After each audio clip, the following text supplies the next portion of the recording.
Hello friends, welcome to Bharathi ಸ್ವಾಬಿ. ಸ್ನೇಹಿತರೆ, ಇವತ್ತು ಬಾಳೆಕಾಯಿಯ ಕೂಟು ರೆಸಿಪಿಯೊಂದಿಗೆ ಬಂದಿದ್ದೇನೆ. ಇದು ಅನ್ನದ ಜೊತೆ ಊಟ ಮಾಡಲು ತುಂಬ ಖುಷಿಯಾಗುತ್ತೆ. ನೋಡಿ ಫ್ರೆಂಡ್ಸ್, ಇದು ಸ್ಪೈಸಿಯಾಗಿರದೆ ಸಾತ್ವಿಕ ಆಹಾರವಾಗಿದ್ದು ಯಾವುದೇ ರೀತಿಯ ಫ್ರೈ ಇದರಲ್ಲಿ ಇರುವುದಿಲ್ಲ. ಎಲ್ಲ ವಯಸ್ಸಿನವರಿಗೂ ಇಷ್ಟವಾಗುವ ಟೇಸ್ಟಿಯಾದ ಅಡುಗೆ ಇದಾಗಿರುತ್ತೆ. ಸ್ನೇಹಿತರೆ, ತುಂಬ ರುಚಿಯಾದ ಈ ಕೂಟನ್ನು ಮಾಡಲಿಕ್ಕೆ 2 ಬಾಳೆಕಾಯಿಯನ್ನು ತೆಗೆದುಕೊಳ್ಳಿ. ಹಾಗೆ ಅದರ ಮೇಲಿನ ಸಿಪ್ಪೆಯನ್ನು ತೆಗೆದುಹಾಕಿ ಅನಂತರ ಅದನ್ನು ಚಿಕ್ಕದಾಗಿ ಹೆಚ್ಚಿಟ್ಕೊಳ್ಳಿ. ಹೆಚ್ಚುವಾಗಲೇ ಒಂದು ಪಾತ್ರೆಯಲ್ಲಿ ನೀರಿಟ್ಕೊಂಡು ಅದರಲ್ಲಿ ಕಟ್ ಮಾಡಿ ಹಾಕಿಡಿ. ಈಗ ನೋಡಿ, ನಾನು ಅದನ್ನು ಸ್ಟವ್ ಮೇಲೆ ಇಟ್ಟಿದ್ದೇನೆ. ಇದನ್ನು ತಕ್ಷಣ ನೀರಿನಲ್ಲಿ ನೀವು ಹಾಕದೇಗಿದ್ರೆ ಅದು ಹಾಗೆ ಕಪ್ಪಾಗಿ ಬಿಡುತ್ತೆ. ಈಗ ಈ ಬಾಳೆಕಾಯಿ ಕೂಟಿಗೆ ಏನೇನು ಬೇಕು ಎನ್ನುವುದನ್ನು ನಿಮಗೀಗ ತೋರಿಸ್ತಾ ಇದ್ದೇನೆ. ನೋಡಿ ಫ್ರೆಂಡ್ಸ್, ಇದರಲ್ಲಿರುವ ಬಾಳೆಕಾಯಿ ಪೀಸ್ಗಳನ್ನು ಈಗಾಗಲೇ ನಾವು ಸ್ಟವ್ ಮೇಲೆ ಬೇಯಿಸಲಿಕ್ಕೆ ಇಟ್ಟಿಯಾಗಿದೆ. ಈಗ ಒಂದು ಮಿಕ್ಸಿ ಜಾರ್ ತೆಗೆದುಕೊಂಡು ಅದಕ್ಕೆ ತೆಂಗಿನಕಾಯಿ ಪೀಸ್ಗಳನ್ನು ಹಾಗೆ ಜೀರಿಗೆಯನ್ನು ಹಾಕಿದ್ದೇನೆ. ಇದನ್ನೀಗ ತುಂಬ ಚೆನ್ನಾಗಿ ಪೇಸ್ಟ್ ಮಾಡಿ ತರ್ತಾ ಇದ್ದೇನೆ. ನೋಡಿ, ಫೈನ್ ಪೇಸ್ಟ್ ಆಗಿದೆ. ಅದನ್ನೀಗ ಒಂದು ಬೌಲಿಗೆ ವರ್ಗಾಯಿಸ್ತಾ ಇದ್ದೇನೆ.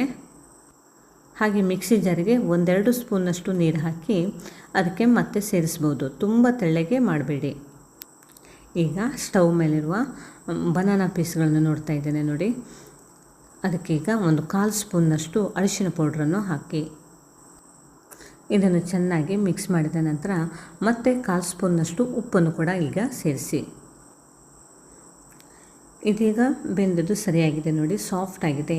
ಸೊ ನಾನೀಗ ಸ್ಟವನ್ನು ಆಫ್ ಮಾಡಿ ಈ ಪಾತ್ರೆಯನ್ನು ಕೆಳಗಿಡ್ತಾ ಇದ್ದೇನೆ. ಸ್ನೇಹಿತರೆ, ಇದು ಸ್ವಲ್ಪ ಬಿಸಿ ಆಗಲಿ. ಒಂದು 5 ನಿಮಿಷ ಆದಮೇಲೆ ಮುಂದಿನ ಕೆಲಸವನ್ನು ಮಾಡ್ಬೋದು. ನೋಡಿ, ಈಗ ಬಿಸಿ ಆರಿದೆ. ಸೊ ನಾನೀಗ ಈ ಪಾತ್ರೆಯಿಂದ ಬಾಳೆಕಾಯಿ ಪೀಸ್ಗಳನ್ನು ತೆಗೆದು ಬೌಲ್ಗೆ ಹಾಕ್ತಾ ಇದ್ದೇನೆ. ಸ್ನೇಹಿತರೆ, ಹೀಗೆ ನೋಡಿ, ತುಂಬ ನೀರಿಟ್ಟು ಬೇಯಿಸಬೇಡಿ. ಈ ರೀತಿಯಾಗಿ ಪೂರ್ತಿ ನೀರು ಆರುವ ತನಕ ಅಲ್ಲಿ ಬೇಯಿಸ್ಕೊಂಡಿರಿ. ಬಾಳೆಕಾಯಿನಲ್ಲಿ ನೀರಿದ್ದರೆ ಕೂಟು ತೆಳ್ಳಗಾಗಿ ಬಿಡುತ್ತೆ. ಈಗ ನೋಡಿ, ತೆಗೆದಿಟ್ಟ ಮೊಸರನ್ನು ಸೇರಿಸಿ. ಈ ಮೊಸರು ತುಂಬ ಹುಳಿ ಆಗಬಾರ್ದು. ಗಟ್ಟಿ ಮೊಸರು ಸೇರಿಸಿದರೆ ತುಂಬ ಚೆನ್ನಾಗಿರುತ್ತೆ.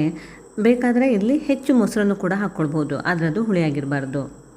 ನೋಡಿ, ಅದಕ್ಕೀಗ ಹಸಿಮೆಣಸನ್ನು ಸೇರಿಸಿದ್ದೇನೆ. ಹಾಗೆ ನೋಡಿ, ರುಚಿಗೆ ಬೇಕಾದಷ್ಟು ಉಪ್ಪು. ಮೊದಲು ನಾವು 1/4 ಸ್ಪೂನ್ ಉಪ್ಪು ಹಾಕಿದ್ದೇವೆ, ಆದರೆ ಈಗ ಮತ್ತೆ 1/4 ಸ್ಪೂನ್ ಉಪ್ಪನ್ನು ಸೇರಿಸಿದ್ದೇನೆ. ಈಗ ಕೊತ್ತಂಬರಿ ಸೊಪ್ಪುಗಳನ್ನು ಹಾಕಿ ಕೊನೆಯಲ್ಲಿ ಒಗ್ಗರಣೆಗೆ ಸಾಸಿವೆ, ಕರಿಬೇವು, ಒಣಮೆಣಸು ಮತ್ತು ಸ್ವಲ್ಪ ಇಂಗನ್ನು ತೆಗೆದಿಟ್ಕೊಂಡಿದ್ದೇನೆ. ಒಗ್ಗರಣೆ ಕಡಾಯಿಗೆ ನೋಡಿ ಎಣ್ಣೆ ಹಾಕಿ ಸಾಸಿವೆ ಸಿಡಿಸಿ ತೆಗೆದಿಟ್ಟಿದ್ದ 1 ಕೆಂಪು ಮೆಣಸಿನ ಪೀಸ್ಗಳನ್ನು ಹಾಗೆ ಕರಿಬೇವಿನ ಪೀಸ್ಗಳನ್ನು ಅದಕ್ಕೆ ಸೇರಿಸ್ತಿದ್ದೇನೆ. ಹಾಗೆ ಸ್ವಲ್ಪ ಇಂಗನ್ನು ಕೂಡ ಸೇರಿಸಿದ್ದೇನೆ. ಈಗ ನೋಡಿ, ಕೂಟಿನ ಬೌಲಿಗೆ ಇದನ್ನು ಸೇರಿಸಿದರೆ ಟೇಸ್ಟಿಯಾದ ಬಾಳೆಕಾಯಿ ಕೂಟು ರೆಡಿ ಆಯಿತು. ಸ್ನೇಹಿತರೆ, ಮನೆಗೆ ಬಾಳೆಕಾಯಿ ತಂದಾಗ ಏನು ಮಾಡಬೇಕಂತ ಯೋಚಿಸದೆ ತಕ್ಷಣವೇ ನೀವು ಕೂಟನ್ನು ಅಡುಗೆಗೆ ಮಾಡಿ. ಬಾಳೆಕಾಯಿಂದ ನೋಡಿ, ತುಂಬ ಟೇಸ್ಟಿಯಾದ ಸಾತ್ವಿಕ ಆಹಾರವನ್ನು ಊಟಕ್ಕೆ ರೆಡಿ ಮಾಡಬಹುದು. ಇದನ್ನು ಒಮ್ಮೆ ನೀವು ಮಾಡಿ. ಹಾಗೆ ನಿಮಗೆ ತುಂಬ ಇಷ್ಟ ಆದರೆ ನಿಮ್ಮ ಫ್ರೆಂಡ್ಸ್ ಮತ್ತು ರಿಲೇಟಿವ್ಸು ಕೂಡ ಈ ವಿಡಿಯೋವನ್ನು ತಪ್ಪದೆ ಶೇರ್ ಮಾಡಿ.